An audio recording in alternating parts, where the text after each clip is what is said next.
1 day to go until the official start of voting. 30 minutes until the start of the cash trade. I'm Matt Miller. I'm Sonali Basak. And I'm Katie Greifeld. Bloomberg Open Interest starts right now.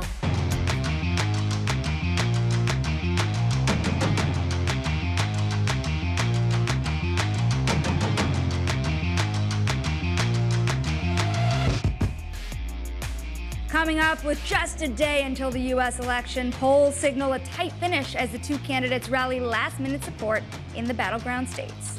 Traders are reducing risk and bracing for more volatility in anticipation of not just the election, but also earnings season and a Fed decision to come later this week. And in other important index news, NVIDIA joining the Dow, replacing rival chipmaker Intel, a real sign of the times there. All of that and more coming up. But let's take a look at where markets are trading. Of course, 30 minutes, like Matt said, until the open. Pretty quiet, at least in the equity market. Of course, we got a big, important jobs report on Friday. A whole risk event bonanza, really, coming up this week. You take a look at the setup, pretty quiet, but then you take a look at the bond market. That's where all the eyes are, because you have a big rally underway. The 10-year Treasury yield down about 10 basis points right now. Of course, there was some shifting in the last-minute polls, maybe in support of Kamala Harris. You're seeing that reflected in the bond market, or are we, Matt Miller? I am going to set up now the discussion that Katie and I are going to have for the remainder of the program. Sonali hasn't weighed in yet, but I hope to get her take as well.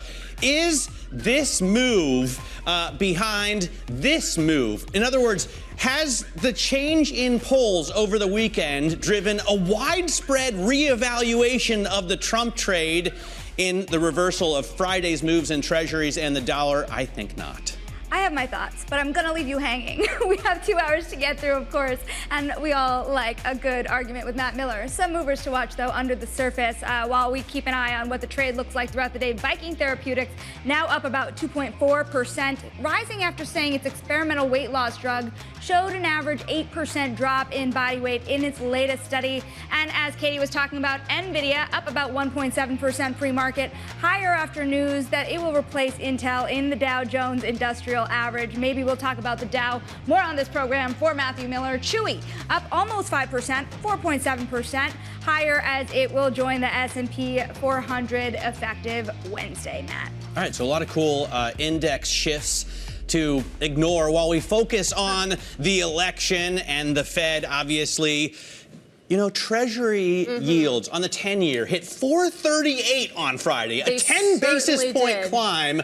And those were erased. We're now back to Thursday's levels, which must mean the whole market has reevaluated the Trump trade. It's not black and white here. I'm just saying the common wisdom going on right now is that you're seeing a little bit of a recalibration. It's not a whole rethink of the Trump trade, of course. The hay is in the barn, so to speak. That's why we got up, of course, to these levels in the first place. What you're seeing today, it's hard to read too much into these moves. This is just last-minute jitters before the big event. This is why, the numbers. You're still almost 70 basis points off the September lows for that 10-year. You're still more than 3% off the lows for the dollar. It's a little bit of a give back, but it really draws the question, if Harris does win, how much do these trades unwind? These are considered largely Trump trades. Are we even talking about the right thing? Could it be that we are days away from a consequential Fed meeting? Of course, we've gotten a whole host of economic data. It's really easy to put things on top of what's going on when it comes to politics. We have the election tomorrow, but there's many different forces in this market. That is true.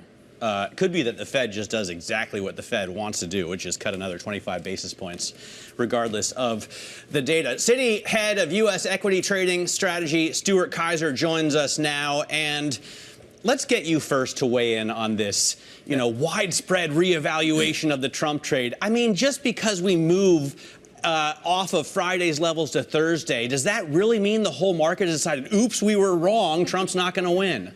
I mean, the market may have decided they were a little bit over their skis. But look, I think a lot of the moves we've seen over the last couple of weeks, whether that's financials, yields, et cetera, they've been probably 70% driven by fundamentals and maybe 30% driven by the election stuff. So, yeah, the election matters. But, you know, the fact is, I think it's the U.S. economic data and earnings that are driving those moves as much as anything else. With that said, I still have another question about the Trump trade, because if you do see the 10-year drift higher, then at what point do you start to see that impact the equity market as well, with the market thinking that we could really be living with a higher neutral rate at the end of the day? Yeah, I mean, I think there's two ways that happens. One is it's a highly volatile move, and we have seen some of that. We've seen a little bit of spillover of bond volatility into equity volatility. And the second would be the why. I mean, largely speaking, I think most of the move we got in October was growth-driven, pushing the 10-year yield higher. If it's moving higher because of fiscal concerns and things of that nature, then, yeah, that becomes much more disruptive. So it's volatility and sort of a changing dynamic of what's driving those yields. You can probably guess, but I'm going to stick with politics here. But I am going to talk about volatility. Of course, you have the VIX coming higher. But you think about this election in particular. This is the first election where you have zero-day options, where you have the one-day VIX in existence. How closely should we be watching those two measures? And what do you think that we can actually extrapolate from those? I mean, the zero-day stuff is real. You're at all-time high levels in terms of basically options under 1 week expiration trading. So the market is trading everything very, very tactically. They don't want to pay too much of a vol premium ahead of the election because I think there's a view that you have high skew, you have wide implied realized spreads, things of that nature. The options are expensive. People don't want to go too far out because I think there's a view that vol premium is going to compress post-election. So, luckily, you have these shorter term options and it gives people, the ability to kind of be very, very tactical about this stuff. But, big picture, there's a fair amount of risk premium, whether it's the VIX, implied realized, the VVIX, various other kind of metrics of the price of convexity or hedging are quite high. And, we would expect a lot of that stuff to compress post-election. I was off on Friday, and the non-farm payrolls number came in way low. But it still looks like the market is not sure that the Fed's going to cut too much. We have chart 291, I believe, ready to pull up. And you can see, at one point we thought we were going to get down to 3% even on the terminal rate or possibly the neutral rate. Now it looks like the market is pricing in far fewer cuts, even after that jobs number. What do you make of the terminal rate? What's your expectation for it? Look, I mean, we could debate where the terminal rate is, but I mean, let's just say it's 3.5 for a big round number. I mean, that means the Fed is fairly restrictive, which is the view they've stated, and they're going to kind of gradually cut themselves, back to that. Why has that moved higher lately? Simply put, it's the data. I mean, you've had 2 consecutive upside, surprises on the inflation. You've got Atlanta GDP tracking 3+%. Yeah, we got a weak payrolls report, but that's actually the outlier, compared to the other data that we've seen over the last month. So I think the market's reevaluating how fast the Fed is going to cut and what is their ability to continue cutting if next year you have either tariffs or very sort of deficit-driven fiscal spending. So I think it's, it's the data and it's the outlook for what policy is going to look like next year, and that's why that's re-rated higher. Stuart, I'm really glad you're here because Matt actually brings up another debate that we've been having on this desk. Maybe you can help us resolve it. When it comes to what the Fed's goal is in this cutting cycle, do you think that they're going to cut down to what neutral eventually will be? Is the terminal rate the same as the neutral rate in this cutting cycle? I mean, I think they'd like to get there. Whether they're going to be able to get there, I think remains to be seen. I think, their view was we are quite restrictive. Let's get ourselves 50 basis points of cuts in to get ourselves closer to neutral because we know we're kind of data and policy dependent from here. So, look, I think ideally, if the economy is growing, call it 2%, they would like to gradually cut themselves back to about neutral and get there. But, you just have timing issues. They don't want to cut too aggressively fast, and they're sort of victim to the data that's incoming. So, I think that's their goal. I think their goal would, be to get back to neutral. But will they be able to? We'll see. So did I win that one? No, I don't think so. So the debate is are the two terms interchangeable? And my point, it's situation dependent. In a friendly and respectful way, yes, is that of course.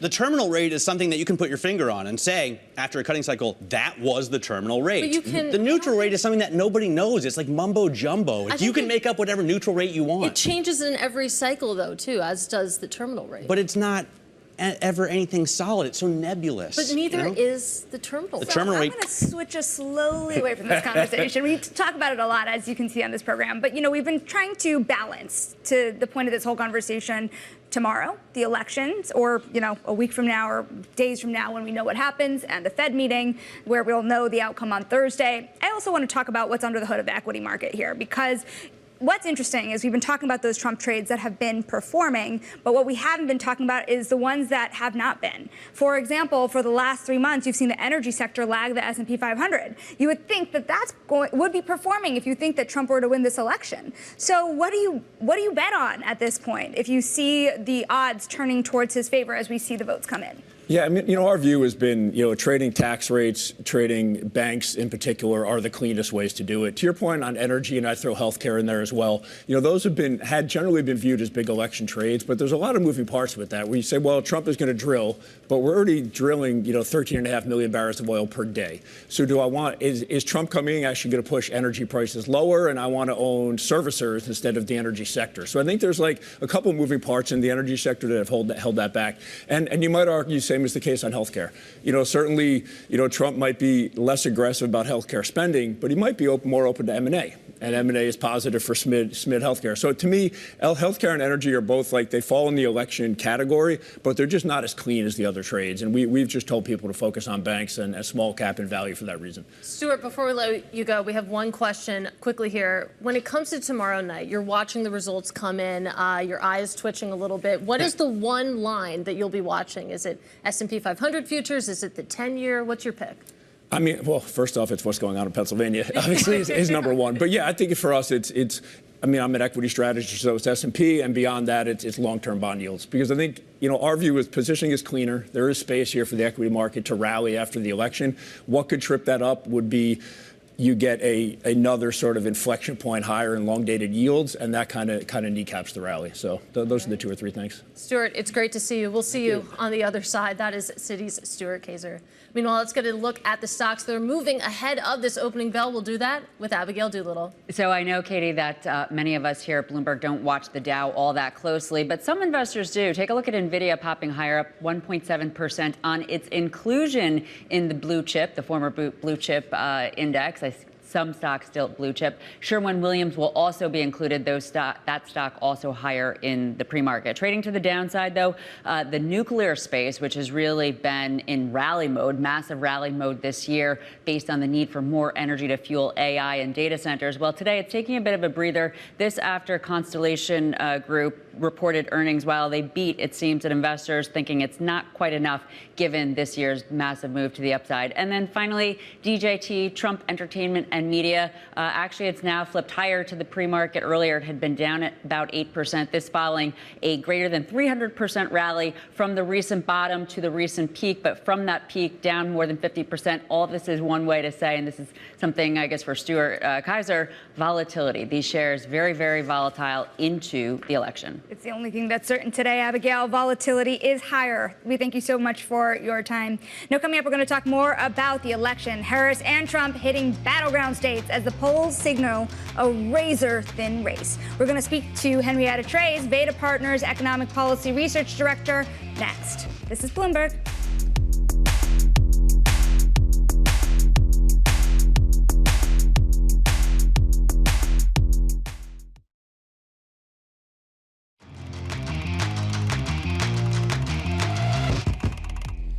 Let's get now to high interest to look at what's making headlines around the world. Oil is higher after OPEC Plus agreed to push back its December production increase by 1 month amid escalating tensions in the Middle East. Saudi Arabia and its allies delayed a series of monthly output hikes until early next year.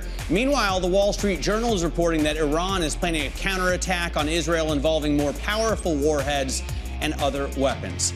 Berkshire Hathaway slashed its stake in Apple by roughly 25% last quarter. That helped to boost its cash pile to a record $325.2 billion. Operating profit at the conglomerate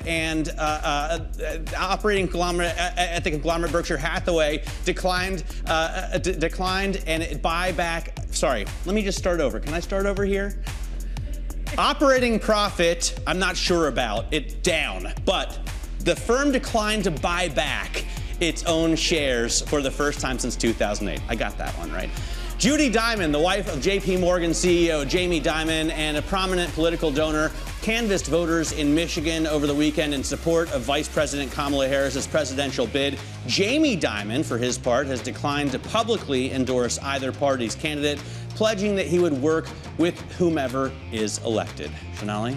We were all watching Jamie. Turns out we should have been watching Judy, Matt. We're going to talk, though, more about tomorrow's presidential election. We are joined now by Henrietta Treyz. She's Veda Partners Economic Policy Research Directors. And, you know, while so many people are watching regions, states, the swing states in particular, I want to talk about demographics as well, because ultimately that's going to be what matters when it comes to the vote. At the end of the day, people are watching young white men, their turnout, women across the country, black voters, and of course, the turnout in those swing states. What is going to be what moves the needle at the end of the day?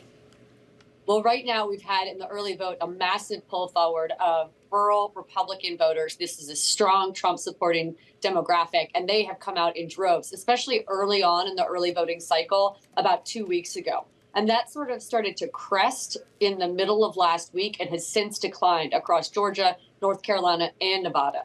So what we're focusing on now in the latest data that we've all gotten over the weekend is a really remarkable shift that portends a lot of problems for the Trump campaign, as the black voter base is now up from what had been about a 72% very tepid support for Kamala Harris for the bulk of this campaign cycle is now at 87% in Georgia, 84% in Pennsylvania. And that is going to override what the Trump campaign is hoping will be a new basket of voters. If they've migrated back to Kamala Harris, their resting place for the last, decades worth of election cycles, the Trump campaign does not have enough new members to drive it to victory this year.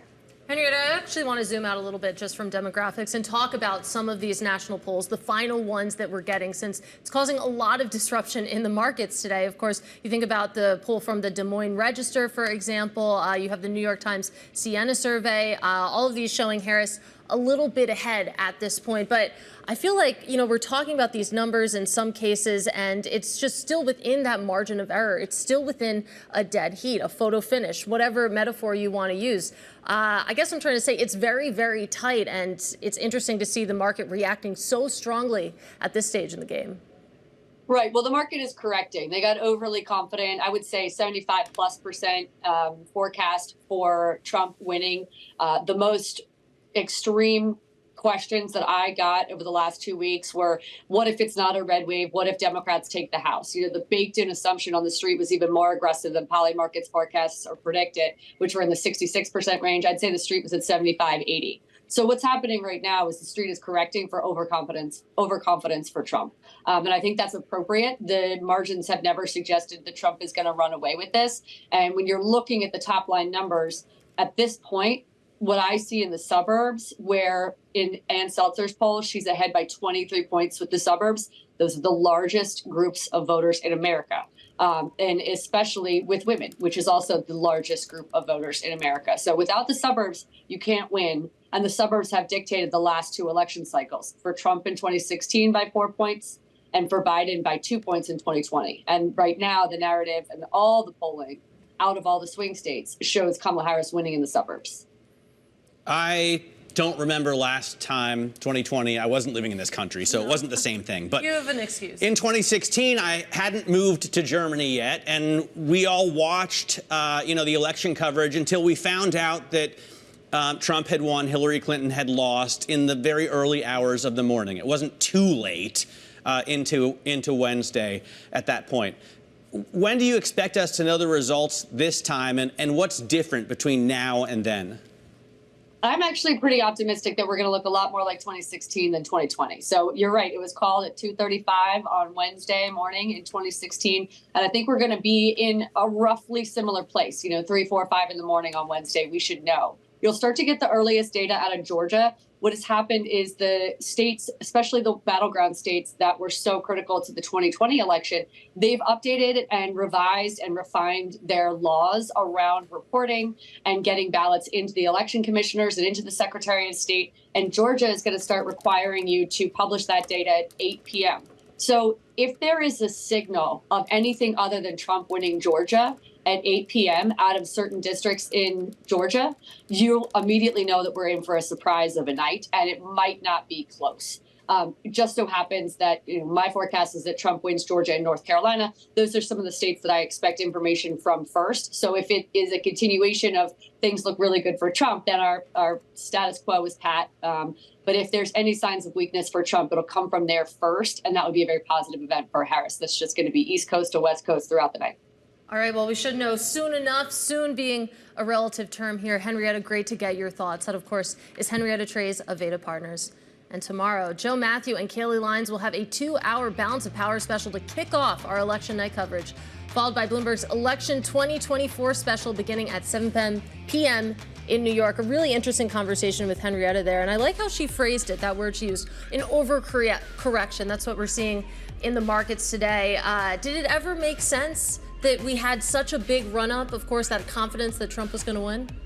You know, this is where we go back to the polls are not the election betting markets, where there's still a significant spread even between those markets. So things might get interesting over the next couple of days. And for everyone's sake, let's hope it's called by Wednesday. Really, to me, it was the Treasury yields rising that showed the Trump trade on the up and up. But as you point out, we're also concerned about the deficit and debt that we're going to have under either candidate, no matter who wins. Now he's concerned about the deficit. No, of course. I've always been a little. I mean, I think personally it's concerning, and my daughters are going to have to pay for it, I guess. But are we going to pay? You'll anything? be back in Germany. You know, you'll be fine. That's probably a good point. In any case, the market open is a couple minutes away. This is Bloomberg.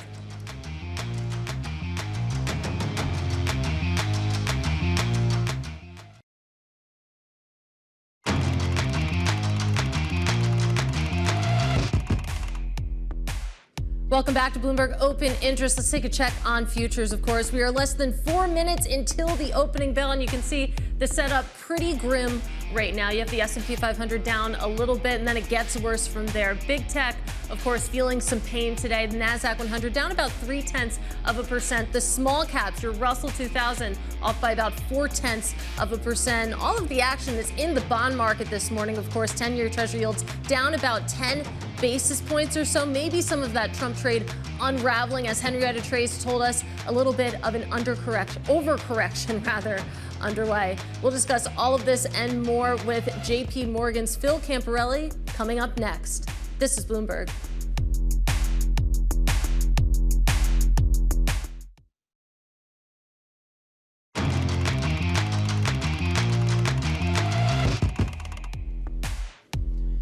All right, we are just moments away from the start of trading. You see 20 seconds to go on this Monday before Election Day. Take a look at futures. We're now showing red numbers. They have been green for most of the morning, so getting a little bit lower into the bell. You hear it on the New York Stock Exchange. Digital Realty ringing the bell down there.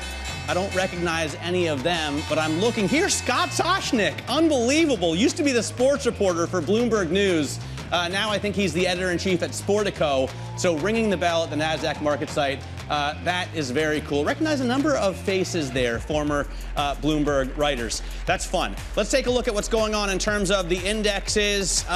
It may be a little less exciting because it doesn't look like Katie Greifeld were moving much at all at the start on the major indexes. No, this is very much the day before a very big event. Of course, you can see the S&P 500. At least the color changed, at least for right now. We do have green when it comes to the S&P 500, but we're just flat on the day. Things get a little bit more interesting as you go along the board. You can see the NASDAQ 100, a little bit of weakness when it comes to big tech right now, currently off about 0.1%. Small caps, an interesting space to watch here.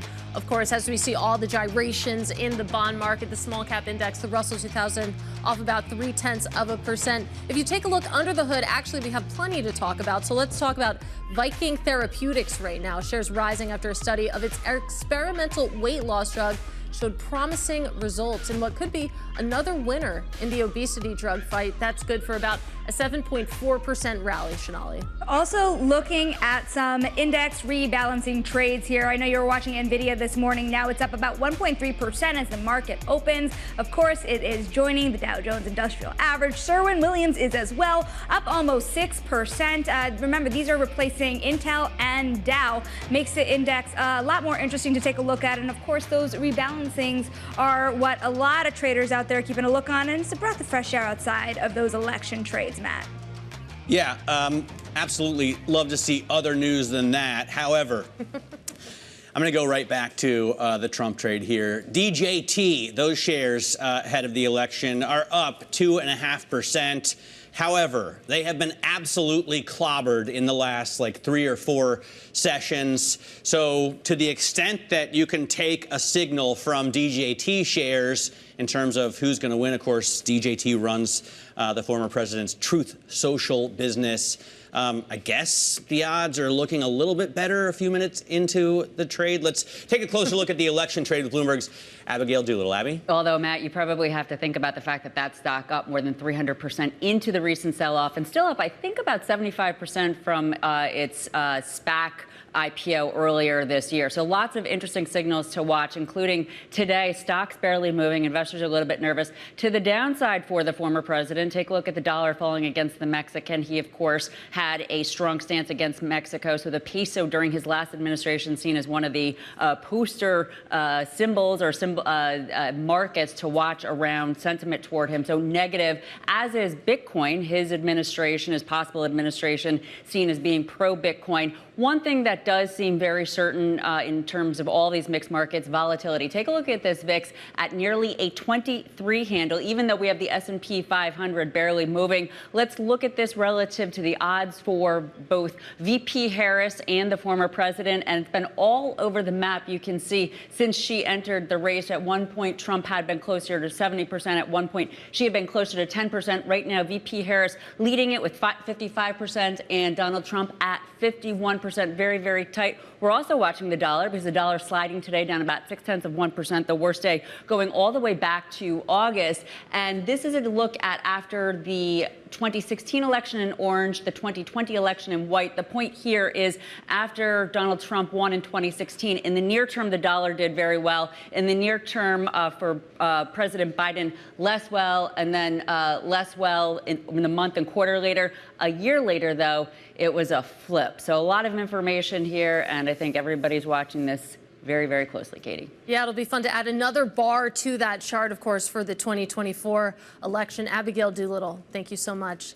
Let's keep the conversation going now with JPMorgan multi-asset portfolio manager Phil Camporeale joining us at the desk. Phil, it's great to see you. Good morning. Good to see you. I'm going to ask you the question I asked us about 30 minutes ago, and that is, are we talking about the right thing? When you think about what matters for this market going forward a couple weeks from this specific one, are you paying more attention to the election or to the Federal Reserve meeting on Thursday? I'm going to split the difference and talk about the U.S. consumer, Katie. All right, that's like our true north as multi-asset investors. And I'll talk about the Fed in a second as well. But the U.S. consumer, we may be divided tomorrow. It's 50-50. We see it every poll. But one thing we are not divided on, and extremely bipartisan, is all of our willingness to spend in this country. So let's talk about what October taught us. The first thing was consumer confidence had its biggest jump since 2021 in the reopening trade in October. Consumption as part of third quarter GDP, highest since the first quarter of last year, 2023. And then, oh yeah, we found about $1 trillion because the savings rate was revised in October, and consumers, they have a little bit more savings in their back pocket. All of that is leading us to believe that we should be overweight stocks here, no matter who wins tomorrow. Because the U.S. consumer, and whoever is president, is going to inherit what we think is a pretty nice U.S. consumer. You mentioned the Federal Reserve. Yes, rates have jumped. Do you know that the average 10-year rate in 2024 is 4.2? We're at about 4.28, as you can see on the screen. And the S&P eked out about a 20% return this year with rates up this high. Just a casual 20%. Just a casual 20%. So you put all this together as an asset allocator.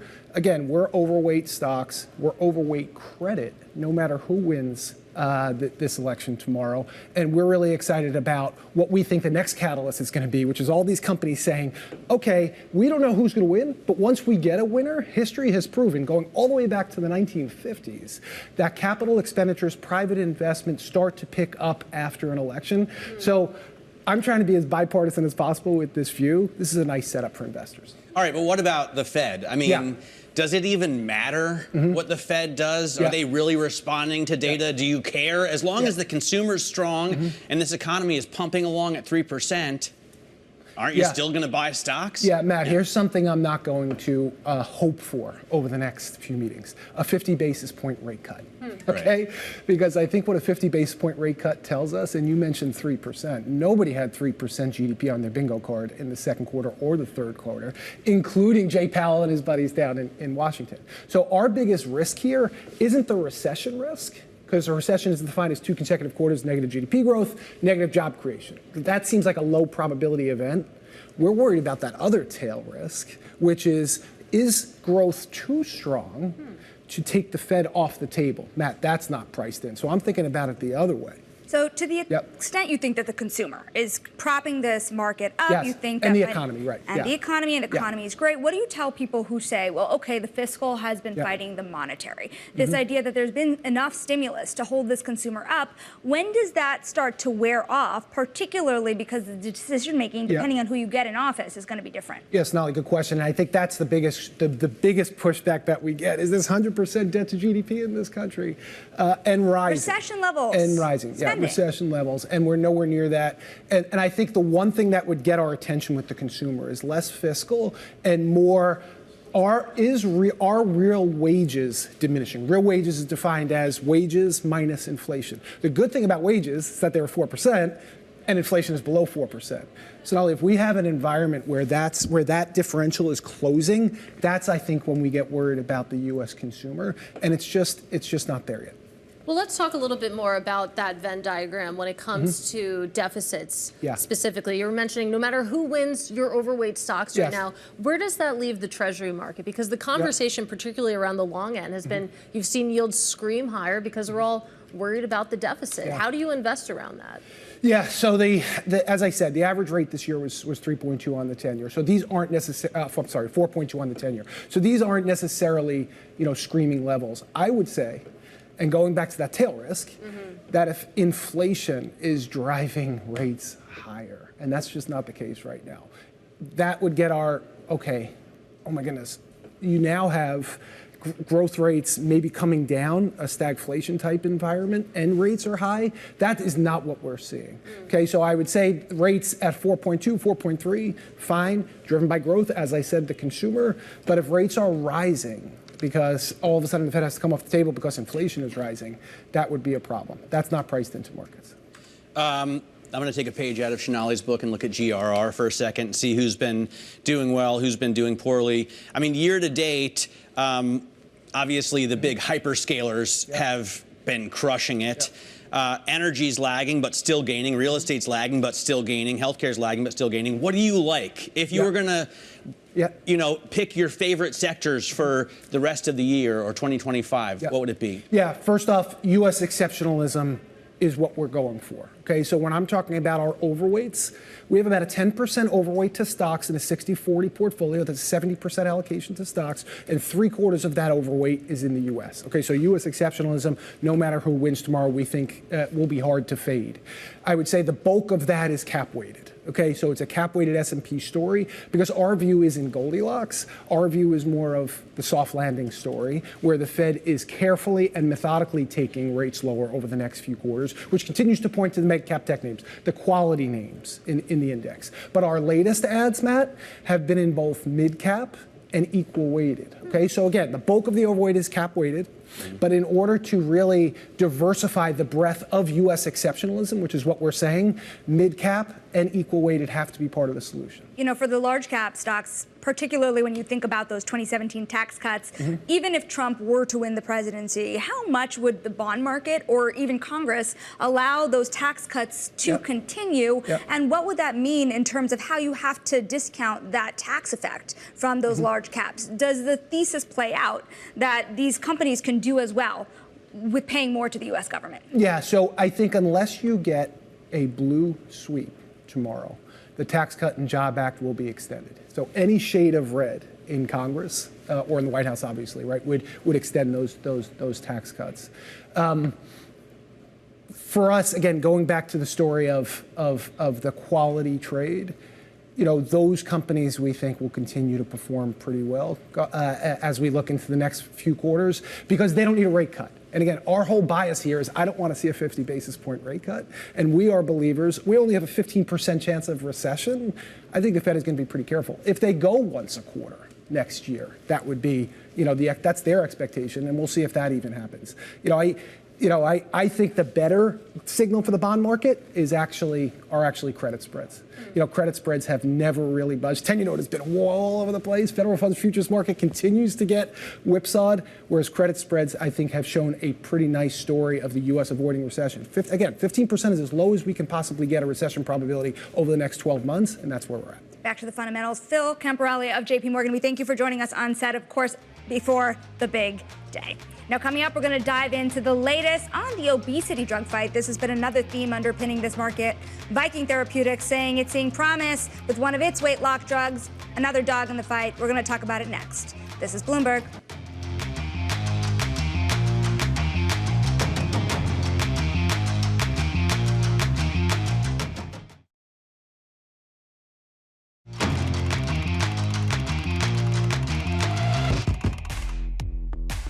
All right, it's time now for our top calls. Some of the analyst action in focus this morning. And first up, Bank of America raising Peloton to a buy. The firm says that its profit outlook is no passing fad under the company's new CEO. Next up, Morgan Stanley upgrading Roblox to a buy. That's after the video game company's third quarter results beat expectations. The analyst says that the company is accelerating its market share gains. And finally, we have BTIG cutting Fiverr, saying it's no longer a buy. The analyst says that he's less optimistic on small and mid-sized business hiring and sees AI risk ahead, Matt. All right, let's get to the healthcare sector right now. Viking Therapeutics says higher doses of its experimental pill increased weight loss more than previous iterations of the drug. Patients shed, I think, 6.8% of body weight over 28 days on 100 milligrams. It's the company's second breakthrough in the weight loss market this year. Let's talk about it with Bloomberg Intelligence pharma analyst Michael Shaw. So, Michael, this looks promising for Viking. Remind us of the actual chemicals here. Are we talking about another GLP-1 drug similar to the ones coming out from Novo Nordisk and Eli Lilly? Yeah, so Viking's drug is VK2735. So it's a dual agonist of an oral drug, GLP-1 and GIP. So it's essentially targeting two receptors there. And I guess it was one of the most eagerly awaited kind of data sets at this conference I'm at right now. Let's talk a little bit about the competition. Of course, Matt brought up some of the heavyweights here. Of course, you have Novo, you have Lilly working on a pill here, Pfizer too as well. You think about Viking Therapeutics, a pretty small company. I think the market cap is still around $8 billion. How did Viking potentially get here before some of these other big established names? Well, I mean, I think several companies are targeting the space simply because, it's a massive opportunity. When we look at Viking's kind of offering, they've got, both an oral and an injectable, which I guess is appealing. And looking at the profiles, particularly the oral, 6.8% placebo-adjusted weight loss, no plateau in the curves at 28 days. So that suggests further weight loss beyond that time frame tested. And, when we compare that to kind of rival GLP-1s, it looks very favorable. I think what's more important here is also the GLP-1, the tolerability profile of this GLP-1 drug. So there are no discontinuations.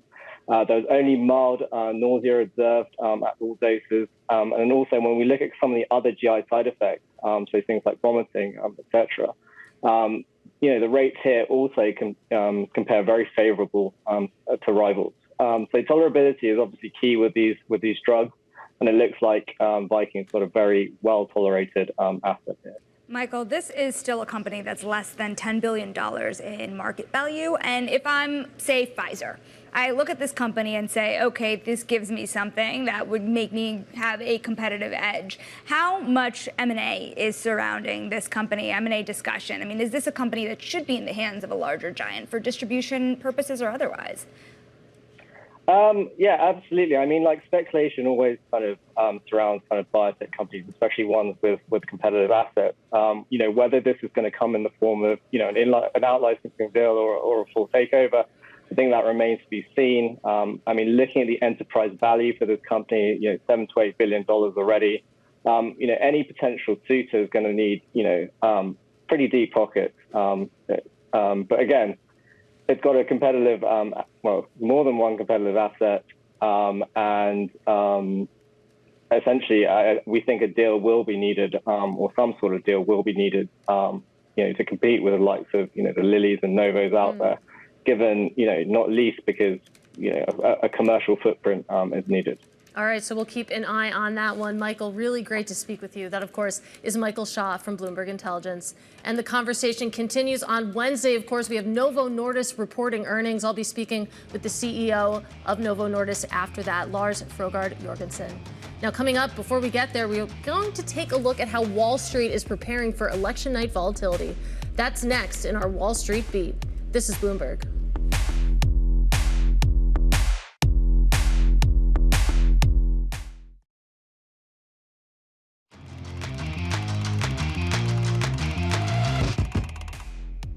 And it's time now for the Wall Street Beat. We're looking how Wall Street is preparing for election night. It's the subject of today's Big Take, co-authored by Catherine Burton from Bloomberg, who joins us now on set. And this first quote you have in the story: tomorrow is going to be a blindfolded mud wrestle in a minefield. You're not seeing quite that level of anxiety in markets yet, but I'm very curious to what people are watching for tomorrow night. Not yet. Let's just say. I mean, already we've seen markets turn a little bit today, which is pretty interesting because up until then, people were kind of betting that Trump would win. So, people are preparing with a lot of hedges. As I said, they were kind of leaning into the Trump trade, but we can see today that their conviction is maybe not as much as we had thought before. So what do your sources define as the Trump trade? Is it selling treasuries? Is it buying the dollar? Is it buying shares in DJT? What is the Trump trade to the people that you're talking to? Mostly just long stocks, short bonds, long crypto, long dollar. Let's talk about the people themselves. I love this part of the story. Of course, there's staffing levels. That's interesting to think about. There's also what people are eating. I love this quote that there's no keto on election night. Apparently, people are carbo loading for this. Yeah, it's like the marathon. Exactly. Yeah. Cake. Maybe cake. Yeah. Lots of pizza. Pepperoni pizza is another big one. Staffing actually as well too, because like Goldman is a good example here, where they might have hundreds of traders on site, people across the world. I was initially told people are going to be at election parties, so it's interesting to see how that's changed. How much are banks, hedge funds looking to have staff on site? Really a lot more, and brokers, even small brokers. We talked to people that said we've never had someone stay overnight on an election night, and now today, tomorrow's election could be that time. It's interesting. I was in London for Brexit, and it was the same thing. I mean, people were up all night. Trading floors were completely staffed, and I mean, obviously, we didn't know about the surprise that was going to come after. What are they planning for in terms of the rest of the week? Because we may not know who won until Wednesday, Thursday, or Friday. Well, people have a fair number of hedges on that should work no matter who wins. People think that either way there's going to be more inflation, so there are break-even trades on, curve steepeners as well. So there is some idea that even if we don't know immediately, those things should protect the portfolio a little bit. All right, Kathy, great having you on the program. Look forward to your coverage. I hope you get some sleep next weekend. Catherine Burton there from Bloomberg covers hedge funds for us. Coming up in the next hour, Joe Lavorgna is going to join us from SMBC Nikko on the economic outlook. Remember, he was also the head of Donald Trump's National Economic Council. Then Compass CEO Robert Reffkin talks mortgage rates and housing supply. So we're going to get the view on the residential market, where affordability is off the charts and mortgages are headed back up as well. This is Bloomberg.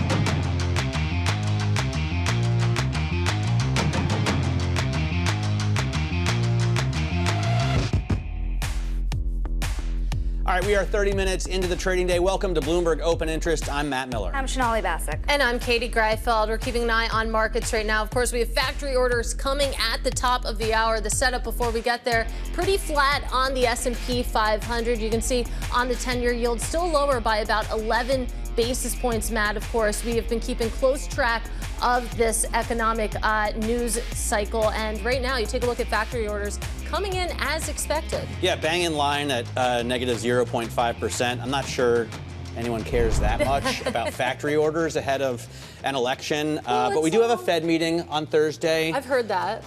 Durable goods orders are a little bit better than expected. We were expecting a drop of 0.8%, and we got a drop of only 0.7%. If you take out the cars, it looks pretty good. If you take out transportation, I should say. It's not just cars. Obviously, Boeing is a big factor there. So durable goods orders, ex-transportation, up about 0.5%, but it's not going to likely move the needle on assets. It all fits in with, of course, the mosaic that we've been getting of this economy. We got those jobs numbers on Friday, a real whiff there, just 12,000 jobs added. But then we got ISM prices paid coming in much hotter than expected. So you add it all together, and it still paints the market does like the strength, not by much, but they like it. And, you know, at the end of the day, too, the bond market is a hard thing to read into with the election around the corner. Let's see how much certainty we finally get. Yes, we've been trying. Yeah, it certainly seems like the election is factoring into the bond market today. So let's talk about that a little bit more, because traders bracing for more volatility. You have the VIX trading at 22 right now, but the options market, it doesn't seem to expect any dramatic moves in the stock market immediately after the election. Natalia Kunijevic here now with more on how the options market is positioned ahead of tomorrow's election. Hi, Katie. Yes, that's right. As of today, we don't see too much volatility in major U.S. indexes. So, for example, the S&P 500 is expected to move up or down by 2.2%. The NASDAQ 100 implied volatility after the election is expected to be at around 2.6%. Small caps, they can move much more. The Russell 2000 can move by 3.5%. This data is from Goldman Sachs trading desk. When I looked at Citigroup, Barclays, they expect slightly lower implied moves for those indexes. But again, this is basically in line with long-term averages for the past election cycles. When it comes to global stocks, we look at FXI. This is your China large cap ETF. Those stocks can jump or fall by about 6%. And EEM ETF, this is your emerging markets ETF. It also can move by slightly more than 3% on the day after the U.S. presidential election. We'd love to look under the hood here, Natalia, because, of course, traders are looking to baskets of stocks and wondering what's expected to move the most since we've had such a run-up already into this election cycle. That's right. Let's look at some of the specific themes. So this chart, data is from Morgan Stanley trading desks. Yellow bars, this is median move on last 4 election cycles. Blue bars is what we expect this week. It's clearly, we can clearly see that crypto stocks, they can move the most by almost 10%. Now, renewable energy, this is another trade. Stocks can move by slightly more than 6%. And we can also look at it as a revival of the so-called Kamala Harris trade. Last week, it was also really clear that traders piled into those clean energy ETFs. Stocks like Sunrun, it saw more than 20,000 call options traded. So more demand for renewables for sure. We should also look at so-called deregulation stocks. So these are your financials, your banks. They can also move by slightly less than 4%. And finally, tariffs, this is also, of course, on traders' minds. Matt, when we look at tariffs, we usually think about AI or metals. But when I looked at Goldman Sachs' tariff basket, most components are consumer stocks. So that raises lots of questions about volatility in that space, resiliency of the U.S. consumer, and the U.S. economy overall. All right, Natalia, thanks so much for joining us. Natalia Kunijevic there talking to us about positioning and expectations from hedge funds ahead of this election. Joining us now is Joe Lavorgna. He is chief U.S. economist at SMBC, Nikko Securities America. He's also the former chief economist of the White House National Economic Council under Donald Trump. Joe, welcome to the program. Thank you. Really glad to have you on here. I was listening to you on Balance of Power a couple months ago, and I thought you gave a smart answer to the inflation concerns. You know, everyone's been saying all these Trump policies are going to lead to massive inflation, maybe 5 rate hikes. That's what Goldman Sachs said is a possibility, because we're talking about tax cuts, we're talking about tariffs, and we're talking about mass deportation. Why are you not worried that we could have, you know, a huge resurgence in inflation after those policies are put into effect? Let me just say, I speak for myself. I'm not speaking for the campaign or anybody else. Yeah. A couple of things. One is, if you look at energy, which the president wants to get energy costs down significantly, that's about a 13% share in the economy versus imports, which is about 11. So you have low energy prices could offset a lot of that. Also, lower corporate tax rates, less regulation, onshoring. Those are things that are designed to increase domestic capacity. So it's supply driven. So we'll see if it works. I think during my observation as sort of a amateur a political scientist, when you see politicians talk, there's a lot of A/B testing. They'll throw things out, they'll take things away. So I don't think you can score either candidate on what they're saying economically until you see, once they're in office, who's in power, what's the budget look like. But on the Trump stuff, I think what's very important is it's supply driven, and we did have low inflation when he was in office.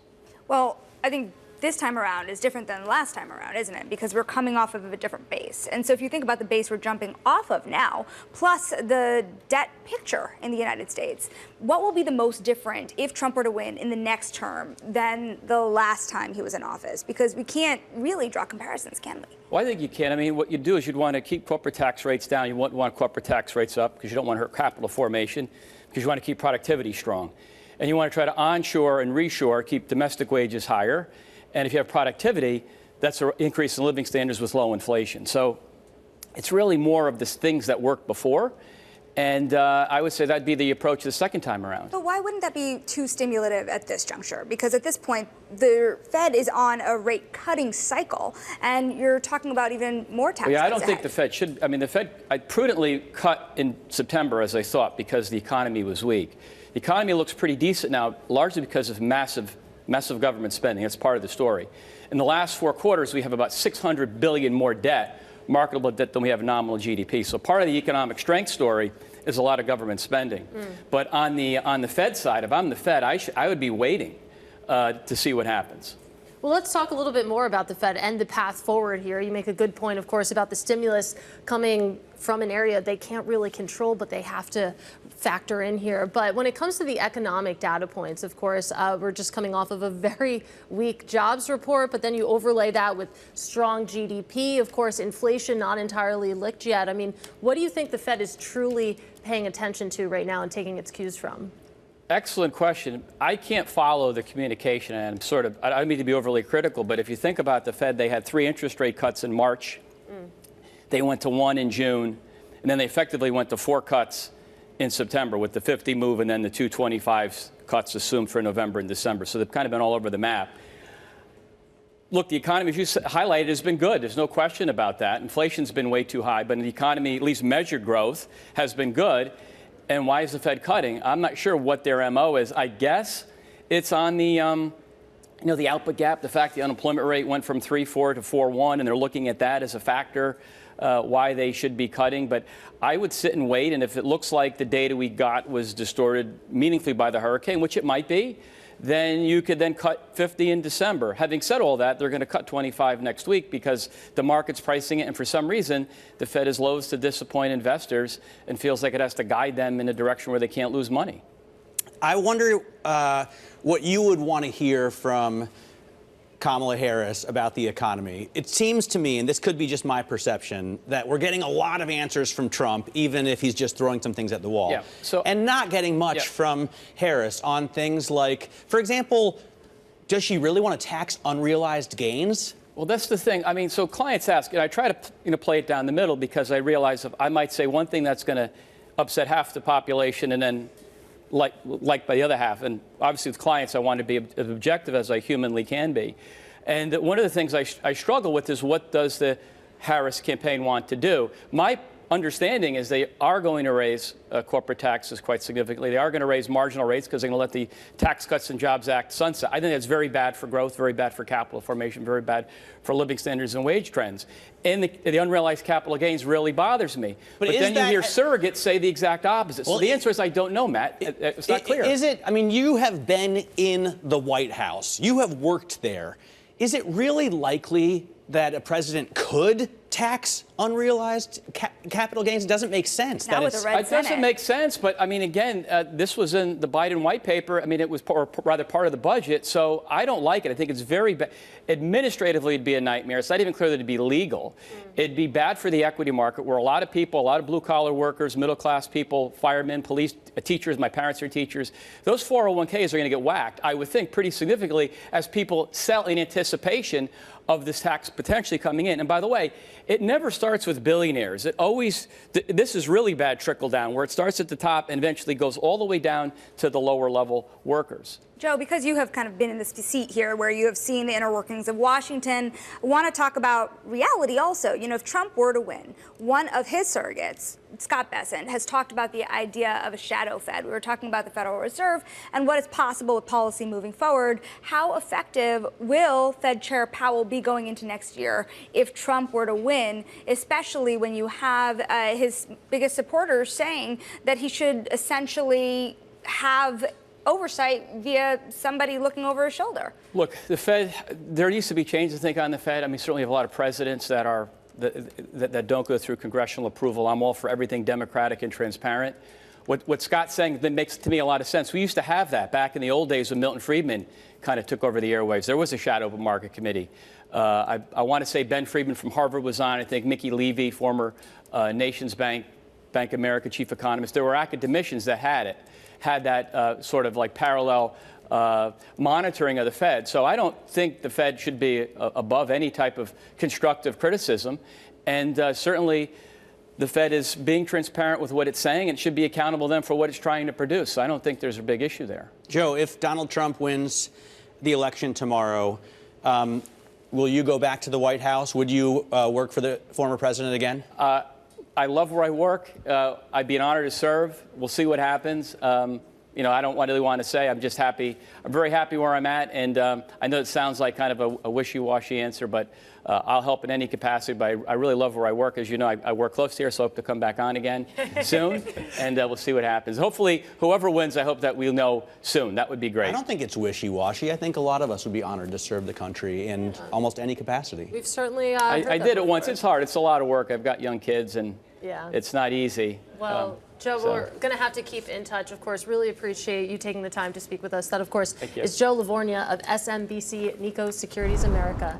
Meanwhile, let's get back to some breaking news. This on the obesity front. We've been talking about, of course, obesity pills all morning. We have some news from AstraZeneca saying that its experimental obesity pill was well tolerated by patients with type 2 diabetes as it presented data from several studies testing its 3 new weight loss medications. It's interesting. You see shares moving a bit higher right now. They had been unchanged. I also want to take a look, of course, at Viking Therapeutics, as we had been talking about, also out with good data around their pill. You can see those big gains have turned into big losses, now down over 7% for Viking Therapeutics. Of course, a real race here when it comes to who is going to be first to market, who is going to be successful with that obesity pill. We'll continue to keep an eye on those two companies.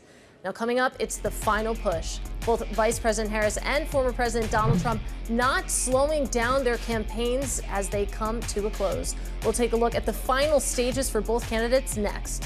This is Bloomberg.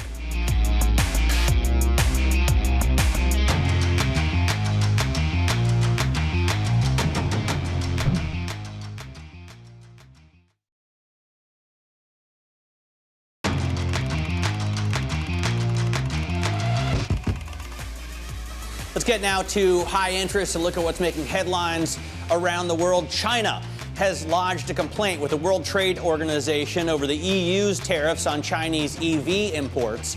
China's formal complaint raises the risk of a greater tit-for-tat confrontation in a relationship valued at over $800 billion. The bloc has defended the tariff, saying it's a byproduct of an investigation into Chinese government subsidies that unfairly benefit that sector. The New York Times Tech Guild, a union that represents software developers and data analysts at the newspaper, went on strike earlier today just ahead of the busy Election Day news period. Sticking points include a just cause provision in their contract, meaning workers can be fired only for misconduct, along with the issues of pay increases and return to office policies. And former President Donald Trump expressed openness to proposals set forth by Robert F. Kennedy Jr. over the weekend. Trump said he expected RFK Jr. to have a big role in his second administration. Trump also said that Kennedy's proposal to remove fluoride from the U.S. water systems sounds okay to him. Sonali? We're going to talk more about the election now. We're going to head down to Washington because joining us now is Bloomberg politics editor Laura Davison. Let's talk about the polls because they're oh so close, but a lot of momentum in Harris's direction here between ABC Ipsos, New York Times Siena, Des Moines Register. Now, how reliable are these polls headed into the election, and how much can that momentum be sustained? What are the risks? So there is a lot of risk in reading too much into any one poll. These polls have been deadlocked for several weeks. Over the weekend, those polls you mentioned did show sort of a slight uptick for Harris, but that is slight, and in some cases, even within the margin of error. One of the surprises that really popped up was that Des Moines Register poll, which shows Harris leading Trump in Iowa, a state that Trump was widely expected to win. This very well could be an outlier. There was another poll that came out from Emerson over the weekend that shows Trump up 10 points in that state. So this, this is sort of the where polls are. It's also each pollster is trying to guess who is actually going to show up to vote, and that could be a very different methodology depending on what they're looking at here. So the polls sort of maybe suggest a slight Harris uptick here, but this race is still very, very close, and it is still essentially a 50-50 dead heat. Absolutely, a photo finish here. So we're getting some of the final polls now. We also had the final weekend of campaigning. Of course, Kamala Harris making an SNL appearance. I have to think at this point, of course, what we're seeing from both camps is more about voter mobilization rather than changing anyone's minds. Yeah, and that's why you saw Harris, appear with a bunch of celebrities over the weekend. Spike Lee, Kerry Washington. You had a bunch of musical performers. She has a big event tomorrow. Expected folks like Lady Gaga will be there. So this is, sort of a big outpush to try to reach, all the people who may not be paying attention, who may be more inclined to watch Saturday Night Live on, 11:30 on Saturday versus CNN or other news channels. Trump, also importantly, he has been really leaning into sort of his meat for the base here. He's been talking about gender issues. He's been talking about racial issues instead of focusing on what his campaign aides want him to, immigration and the economy. In terms of the tone, it seems like we've seen a real shift for Kamala Harris. I always wonder, does it matter what they do in the last couple of days? I mean, if she's been angry and attacking Trump for the last month, does it matter what she does on Sunday and Monday before the election on Tuesday? The effect here is limited, and remember that there's already been tens of millions of people who have voted across the country. So, some people already made up their mind and cast their ballot weeks and weeks ago. However, because this is a race that will likely be decided on the margins, we're talking, 5, 10, maybe 20,000 votes in some of these swing states. If you are able to mobilize or convince, just a couple more people to get out or a couple more people to stay home, that could be, really decisive in what could be a very, very close race. All right, Laura, it's going to be an interesting week. I know you're a busy woman. Appreciate your time. That is Bloomberg's Laura Davison. And tomorrow, Joe Matthew and Kaylee Lyons will have a 2-hour Balance of Power special to kick off our election night coverage. That's followed by Bloomberg's Election 2024 special beginning at 7 p.m. in New York. Now, still ahead, it's no happy hour at TGI Fridays as the fast casual chain files for Chapter 11. Details in Social Climbers next. This is Bloomberg.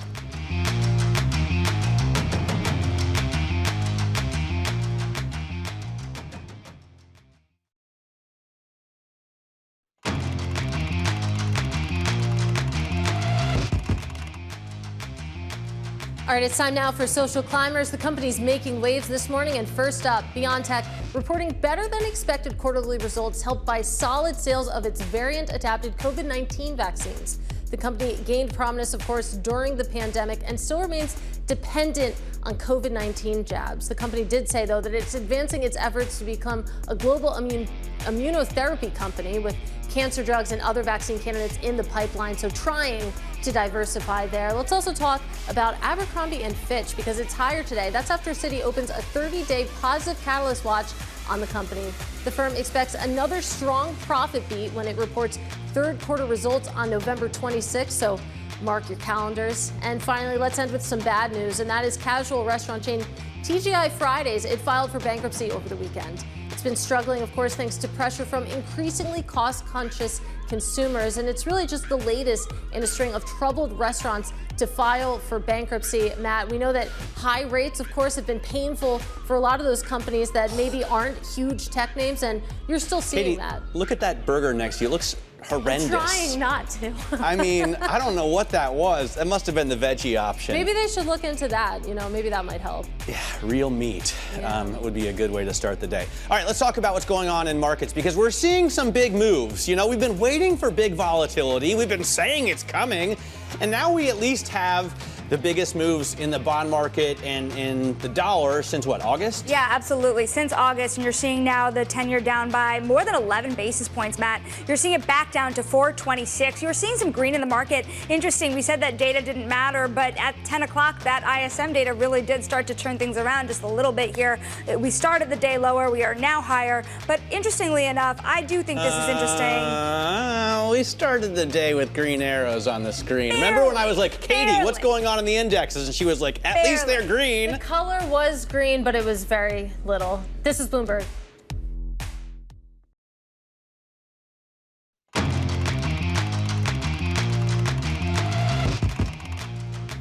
On the eve of the election, a snapshot of recent data shows the winner will inherit an economy that's humming along, powered by resilient consumer spending. But it's not all good news.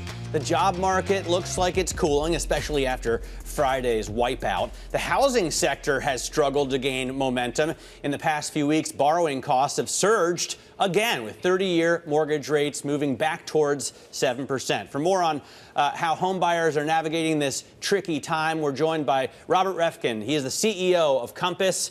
Compass is the largest residential real estate brokerage in America by sales volume, so it's great to have you on the program. This is something that I think we always want to talk about, and yet every real estate guest we get is commercial. So finally, we're talking with somebody on residential. I think America is frustrated first and foremost by affordability. Why are homes so expensive? Look, homes are expensive because there's just not enough inventory. And when rates came down, and they're down 120 basis points versus this time last year, which is a good thing. When rates came down, it brought more buyers than sellers, and that's the problem. Well, let's talk about the dynamic between, of course, rates being still elevated. They've come down, but they're still a lot higher than I think a lot of people want to be paying, and actual home prices. Because, I mean, when I was looking for an apartment a couple months ago, you calculate the monthly payments with buying that you would be paying with the mortgage rates, and in a lot of cases, you'd be better off renting. I mean, how do you see that relationship playing out when you take a look at your data? Well, look, rentals are basically flat year over year. They're just up 0.6%. And so we're seeing that market finally cool down. In New York City, they're still up 36% versus pre-pandemic levels, but finally it's cooling down.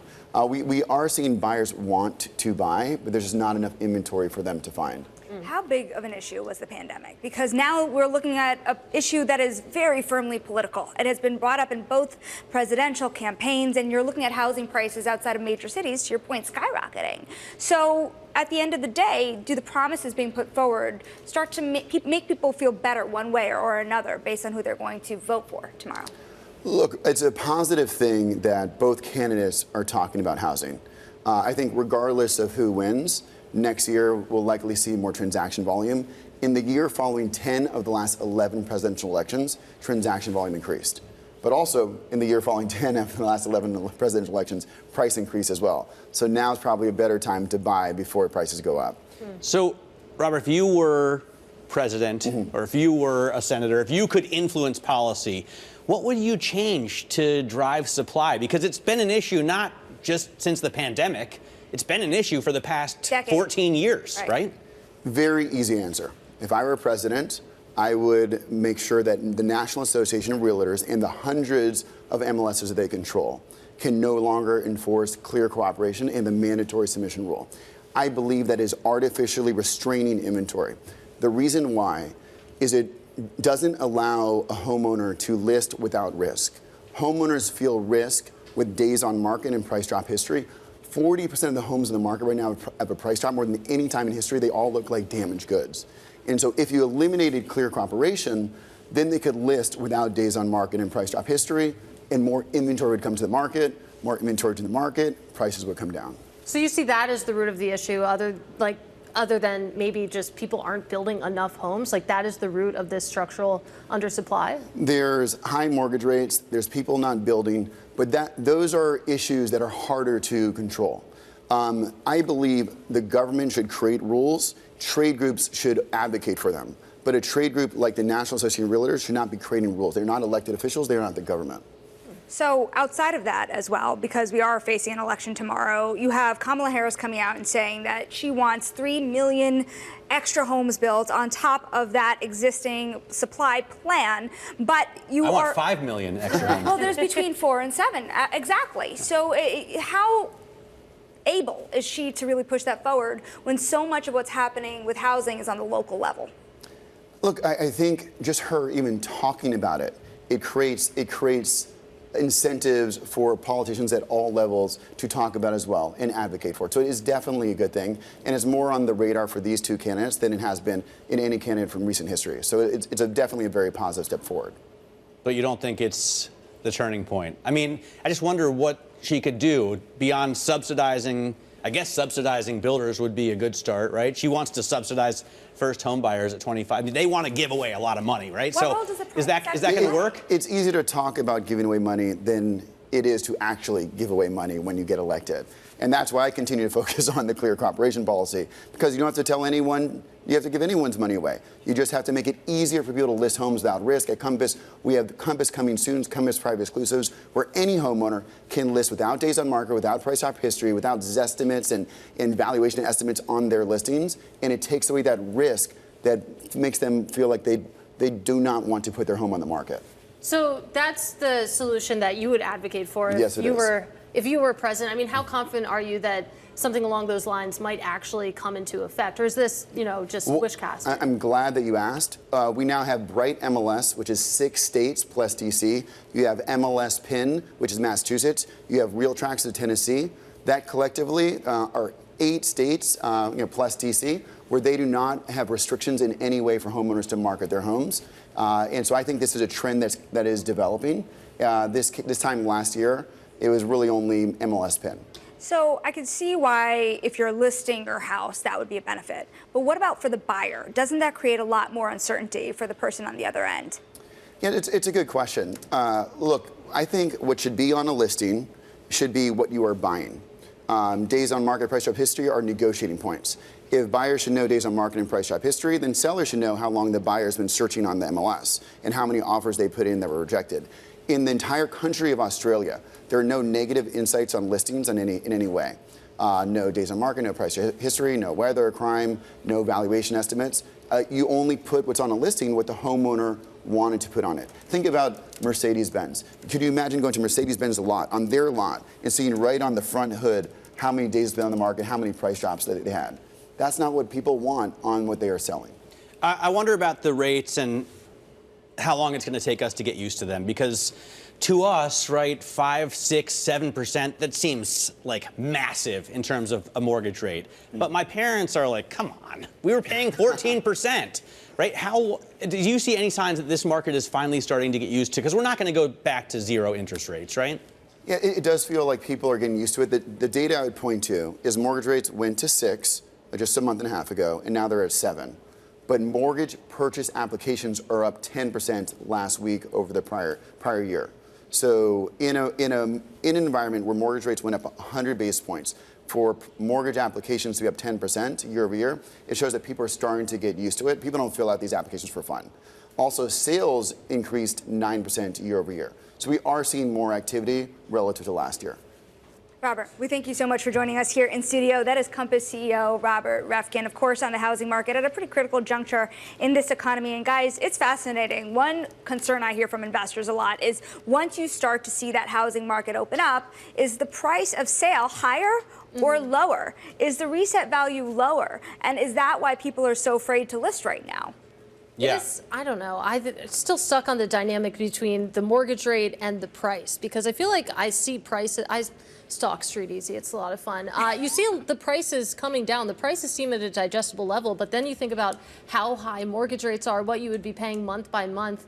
And I think a lot of people, at least in my circle, would rather rent at this point. A lot of people trying to time the market for rates to come down. How long are you going to time it for? And you and I have a very similar habit. I, too, stalk the market. And I think a lot of people do. Just got to keep an eye on things, you know, see what's in the neighborhood. But do you take that, you know, $200,000 price drop on a home with a 7% mortgage? I don't know. I think that's a tough one. Yeah, it's a tough one to swallow there. Yeah, and taxes, by the way, are also, I guess it's a very regional market, so you can't, you know, paint with broad brush. Paint with a broad brush. But if you live in a district where your tax rates reset every year with your home values, right now you just see that climb. Good thing SALT is back on the table for you, Matthew Miller. We're going to get that switch gears here. Take a look at stocks moving this hour. We're going to bring in Bloomberg's Abigail Doolittle for that. Well, one stock that's really flipping around is Viking Therapeutics. Earlier, shares had been higher on that early phase data that suggested that their weight loss pill was effective, showing that people in the trial lost on average 6.8% of their weight over 28 days. Now the stock's lower. This could be some sell the news action, given the fact that the stock into today up more than 250%. So some folks had been set up for that sort of a move higher, and again, maybe selling that news. As for another stock that's been very volatile, not just today, but this year, Trump Media and Technology. Today, it's been higher, it's been lower. Right now, down about 0.6%. This after a massive move lower, then a 300% rally higher, and right now, down sharply from that move. Overall, higher on the year, and of course, this is one way of the markets taking a look at or voting for who they think might win. Today, not as positive for the former president. And then finally, there is a bit of a chip cycle within the Dow. We have NVIDIA up 1.4%. It's going to be added to the Dow Jones Industrial Average. Intel will be taken out, and NVIDIA, Matt and Katie, of course, is higher given the fact that index managers will have to follow it. Intel, well, it'll have fewer followers being taken out of that Dow. I am obsessed with this story. Of course, the reversal of fortunes there. It's a real sign of the times. Matt Miller has swung his chair over to me. The Dow is going to be relevant again. Well, first of all, I think the Dow has remained relevant for a large group of people.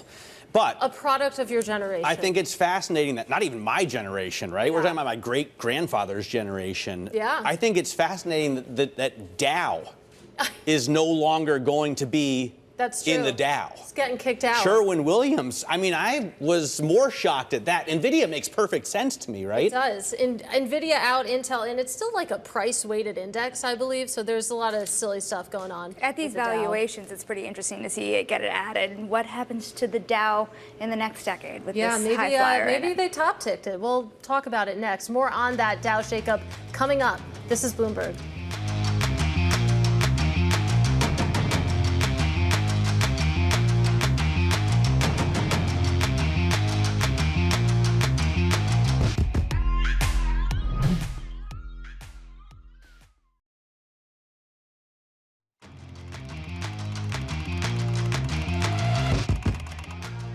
A sign of the times, NVIDIA and Sherwin-Williams joining the Dow. NVIDIA shares higher on the news that it will replace Intel. This is ending Intel's 25-year run in the index.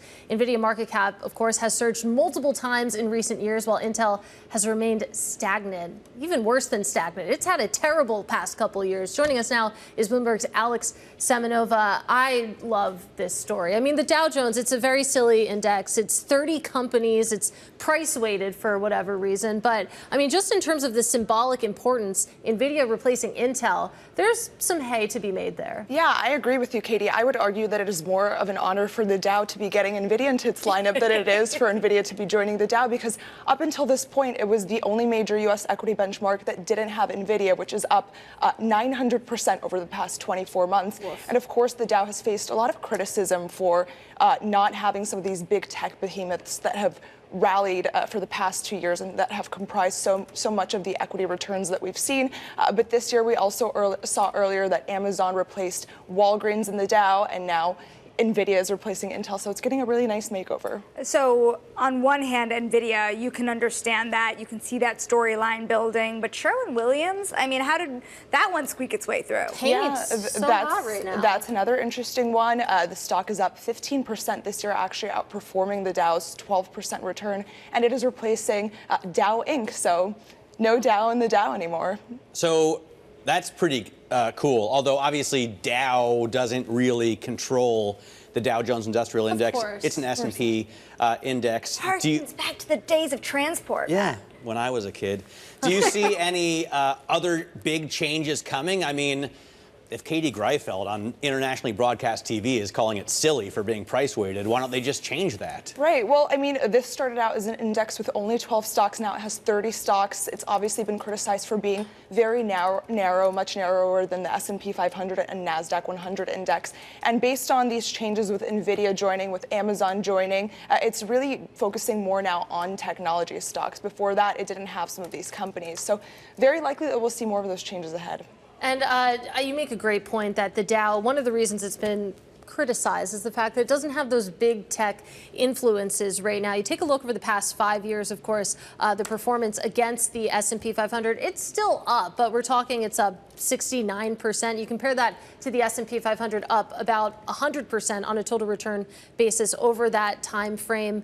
And then you think about where NVIDIA is at this moment. Now we're starting to see the AI spend narrative be questioned right now. Is it possible that we're top-ticking NVIDIA's inclusion into the Dow? It could be the case, but again, another point is that the reason that NVIDIA is also being included is because of that stock split that it got earlier this year. Up until recently, one of the impediments for technology companies joining the Dow was its methodology, which prevented companies that employ stock splits and often trade above $1,000. So that is another reason that NVIDIA is joining. Could be top-ticking. A lot of different scenarios at play here. We're kind of joking around in the background here about this idea, okay, Dow Jones Industrial Average, Dow being taken out of the Dow average. You know, would SpaceX be part of the Dow if it were public, right? You know, what does this say about the companies that are the future of America? This is, as silly as it is, I agree. It is symbolic. It matters symbolic from that point. And so much so because it's supposed to represent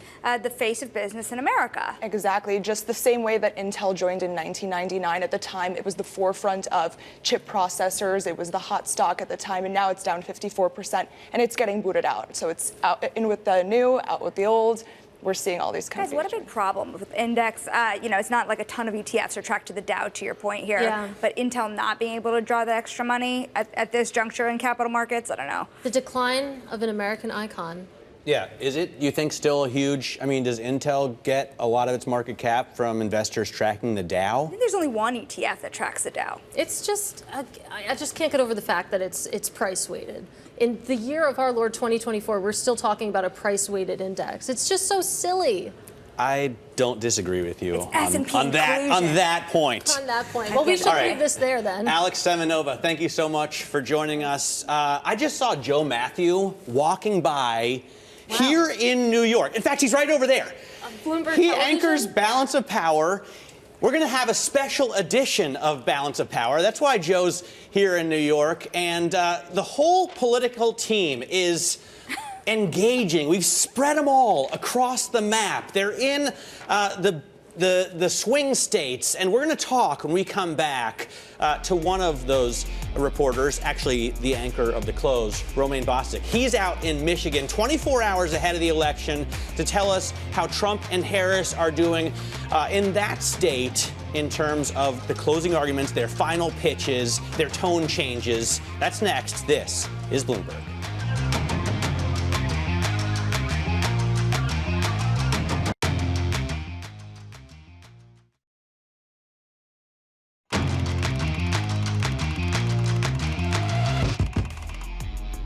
We are right here. We are just one day from Election Day, and the latest polls show a razor-thin election as both candidates wrap up their campaigns in swing states. And joining us now from one of those states, we are going to Detroit now with Bloomberg's Romaine Bostick, who is also standing by at a very critical site. And when it comes down to exactly where you are, down to the ballot, what has changed between now and the most recent election cycles?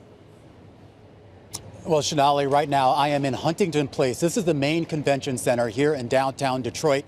And this was the site all the way back in 2020 of a lot of the election chaos fomented by the Trump campaign to stop the count, stop the steal, if you will. If you remember that night of November 3rd, a lot of absentee ballots came into this facility after the deadline had passed, and that raised a lot of conspiracy theories about what exactly was going on. A lot of security measures have been taken this time to avoid a repeat of what we saw last 4 years ago when people were banging on the windows demanding that they stop the count.